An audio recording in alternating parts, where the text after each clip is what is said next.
Assalamualaikum warahmatullahi wabarakatuh. Perkenalkan, nama saya Rudi Cahya Kumala dari kelas 12 RPLC, nomor absen 30.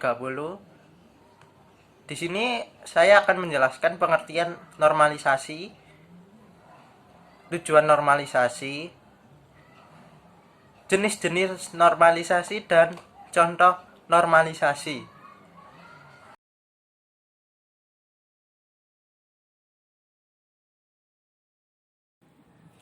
Pengertian normalisasi.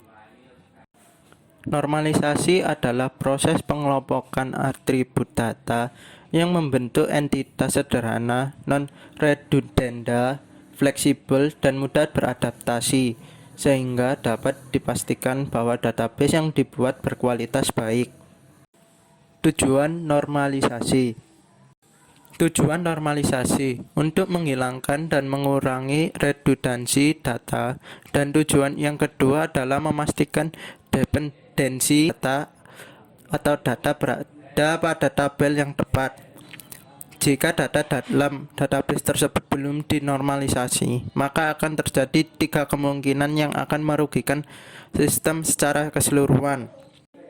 Untuk kerugian yang pertama yaitu insert anomali, yaitu situasi di mana tidak memungkinkan memasukkan beberapa jenis data secara langsung di database. Kedua, delete anomali, penghapusan data yang tidak sesuai dengan yang diharapkan. Artinya data yang seharusnya tidak terhapus mungkin ikut terhapus. 3. Update anomali, situasi di mana nilai yang diubah menyebabkan inkonsistensi database, dalam artian data yang diubah tidak sesuai dengan yang diperintah atau yang diinginkan. Jenis normalisasi. Yang pertama, anormalis form, merupakan bentuk tidak normal berdasarkan data yang diperoleh dan mengandung kerangkapan data. Yang kedua, first normal form, entitas yang atributnya memiliki tidak lebih dari satu nilai. Untuk contoh, tunggal entitas tersebut. Yang ketiga, second normal form, entitas yang atribut non-primary key-nya hanya tergantung pada full primary key. Yang keempat, third normal form, entitas yang atribut non-primary key-nya tidak tergantung pada atribut non-primary key yang lainnya.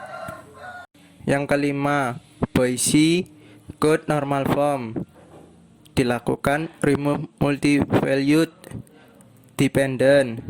Boise code normal form terjadi jika masih terdapat anomali pada bentuk third normal form, dikarenakan relasi memiliki lebih dari satu kandidat key. Fifth normal form, tahap ini dilakukan untuk mengatasi terjadinya join dependent, pemecahan relasi menjadi dua sehingga relasi tersebut tidak dapat digabungkan kembali menjadi satu. Contoh normalisasi. Untuk contoh yang pertama, anormalis form. Pada bentuk anormalis form tersebut terdapat repeating group atau pengulangan grup, sehingga pada kondisi ini data menjadi permasalahan dalam melakukan manipulasi data atau bisa disebut anomali. Pada perubahan bentuk normalisasi pertama atau first normal form, ini merupakan ciri dari setiap data di bentuk file datar atau flat file. Data dibentuk dalam satu record demi satu record, dan nilai-nilai dari field berupa nilai yang tidak dapat dibagi-bagi lagi. Untuk perubahan dalam bentuk second normal form, ini mempunyai syarat, yaitu bentuk data yang telah memenuhi kriteria bentuk normal pertama. Atribut bukan kunci haruslah bergantung secara fungsional pada kunci utama atau primary key, sehingga untuk membentuk normal kedua haruslah sudah ditentukan kunci-kunci fieldnya. Untuk perubahan ketiga atau third normal form, suatu relasi memenuhi normal form ketiga jika dan hanya jika relasi tersebut memenuhi normal form dan setiap atribut bukan kunci atau non-K tidak mempunyai transit functional dependency kepada primary key. Bentuk trait normal form ini relasinya haruslah dalam bentuk normal kedua dan semua atributnya bukan kunci utama tidak mempunyai hubungan transif. Artinya, setiap atribut bukan kunci harus bergantung hanya pada primary key secara keseluruhan, dan bentuk normalisasi ketiga sudah didapatkan tabel yang optimal. Sekian dan terima kasih.